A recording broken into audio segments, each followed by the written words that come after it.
அஸ்ஸலாமு அலைக்கும் வரஹமத்துல்லாஹி வபரகாத்துஹு. கண்ணியத்திற்குரிய எல்லாம் அல்ல அல்லாஹு ஜல்லஷானஹு தாலாவின் நல்லடியார்களே, தினமும் ஒரு நபிமொழி என்கிற இந்த தலைப்பின் வழியாக உங்களிடத்தில் ஒரு செய்தியை சொல்லுவதில் மனமகிழ்ச்சி அடைகிறோம்.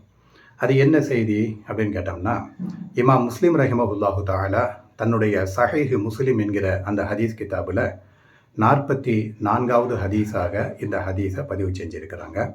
அதே மாதிரி இமாம் திரிமிதி ரஹிமஹுல்லாஹு தாலா தன்னுடைய திரிமிதி என்கிற அந்த ஹதீஸ் கிதாபில் 2567வது ஹதீஸாக இந்த ஹதீஸை பதிவு செஞ்சு வச்சுருக்கிறாங்கம்மா. அது என்ன ஹதீஸு? இந்த ஹதீஸை அறிவிக்கக்கூடிய அறிவிப்பாளர் யார் அப்படின்னு கேட்டோம்னா, முஆத் இப்னு ஜபல் ரலியல்லாஹு தஆலா அன்ஹு. அதாவது ஒரு தடவை அல்லாஹுடைய ரசூல் ஸல்லல்லாஹு அலைஹி வஸல்லம் அவங்க வாகனத்தில் பிரயாணம் செஞ்சாங்க. நபிகள் நாயகத்திற்கு பின்னாடி அதே வாகனத்தில் நானும் என்ன செய்தேன், அமர்ந்திருந்தேன். இது எவ்வளோ பெரிய பாக்கியம் பார்த்தீங்களா? அல்லாஹுடைய ரசூல் ஸல்லல்லாஹு அலைஹி வஸல்லம் அவங்களுடைய பிரயாணத்தில் நபிகள் நாயகத்துடைய வாகனத்துக்கு பின்னாடி நபிகள் நாயகத்திற்கு அருகாமையிலேயே முஆத் இப்னு ஜபல் என்ன செய்கிறாங்க, இருந்து பிரயாணம் செய்கிறாங்கன்னா அது எவ்வளோ பெரிய நற்பாக்கியம் பார்த்தீங்களா? சரி, இருந்துட்டு போட்டோம். அப்போ இந்த நிகழ்ச்சியில் அல்லாஹுடைய ரசூல் அப்படியே பிரயாணத்தில் போய்கிட்டே இருக்கும் பொழுது திடீர்னு யா முஆத் அப்படின்னு கூப்பிட்டாங்க. கூப்பிட்ட உடனே முஆத் இப்னு ஜபல் ரலியல்லாஹு தஆலா அன்ஹு அவங்க, அல்லாஹுடைய ரசூலே உங்கள் பின்னாடி தான் நான் இருக்கிறேன் அப்படின்னு சொல்கிறாங்க.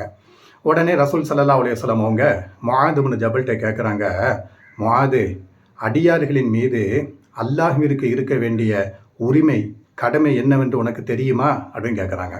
கேட்டோம்னா முஆத் இப்னு ஜபல் ரலியல்லாஹு தஆலா அன்ஹு அவங்க சொல்கிறாங்க, அல்லாஹுடைய ரசூலே, அல்லாஹ்விற்கும் அல்லாஹுடைய ரசூலுக்கும் தான் அதை பற்றி தெரியும், எனக்கு தெரியாது அப்படிங்கிறாங்க.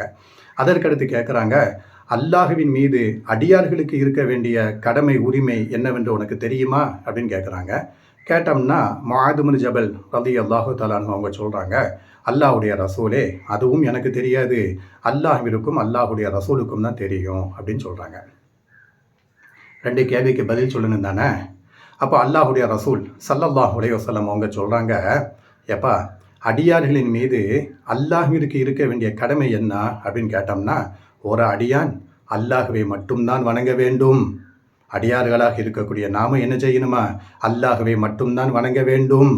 அல்லாஹ்விற்கு இணைகளையும் துணைகளையும் வைக்கக்கூடாது. அல்லாஹ்விற்கு இணை துணைகளை உண்டாக்கக்கூடாது. இது அடியார்களின் மீது அல்லாஹ்விற்கு இருக்க வேண்டிய கடமை அப்படின்னு சொல்கிறாங்க. அல்லாஹ்வின் மீது அடியார்களுக்கு இருக்க வேண்டிய கடமை என்ன அப்படின்னு கேட்டோம்னா, அதாவது எந்த அடியார் அல்லாஹ்வை மட்டுமே வணங்கி அல்லாஹ்விற்கு இணை துணைகளை கற்பனை செய்யாமல் நம்பிக்கை கொள்ளாமல் மறுமைக்கு வருகிறாரோ அந்த அடியாரை அல்லாஹ் தண்டிக்கக்கூடாது. அந்த அடியாரை அல்லாஹு ரப்புல் ஆலமீன் துன்புறுத்தக்கூடாது. இது அல்லாஹ்வின் மீது அடியார்களுக்கு இருக்க வேண்டிய கடமை அப்படின்னு நினைச்சாங்க. அல்லாஹுடைய ரசூல் சொல்லி தராங்கம்மா. அப்போ ஹதீஸில் இருந்து நாம் என்ன புரிஞ்சுக்கிடணும் அப்படின்னு கேட்டோம்னா, அடியார்களாக இருக்கக்கூடிய நாமோ அல்லாஹ்விற்கு இணை துணைகளை வைக்கவே கூடாது. எண்ணம் வடிவத்திலேயும் இணை துணைகளை வைக்கக்கூடாது. நம்பிக்கை வடிவத்திலேயும் இணை துணைகளை வைக்கக்கூடாது. செயல் வடிவத்திலேயும் இணை துணைகளை அல்லாஹ்விற்கு கற்பனை செய்யக்கூடாது. அல்லாஹ்விற்கு இணை வைக்கவே கூடாது. அதே மாதிரி வணங்கினால் அல்லாஹ்வை மட்டும்தான் வணங்க வேண்டும். இது ஒரு முக்கியமான செய்தி ஹதீஸிலிருந்து கிடைக்கிறது.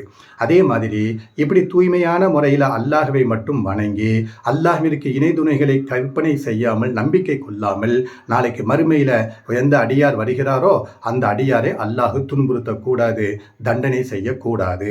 இது இந்த ஹதீஸிலிருந்து நமக்கு கிடைக்கக்கூடிய ஒரு முக்கியமான பாடமாக இருக்கிறது.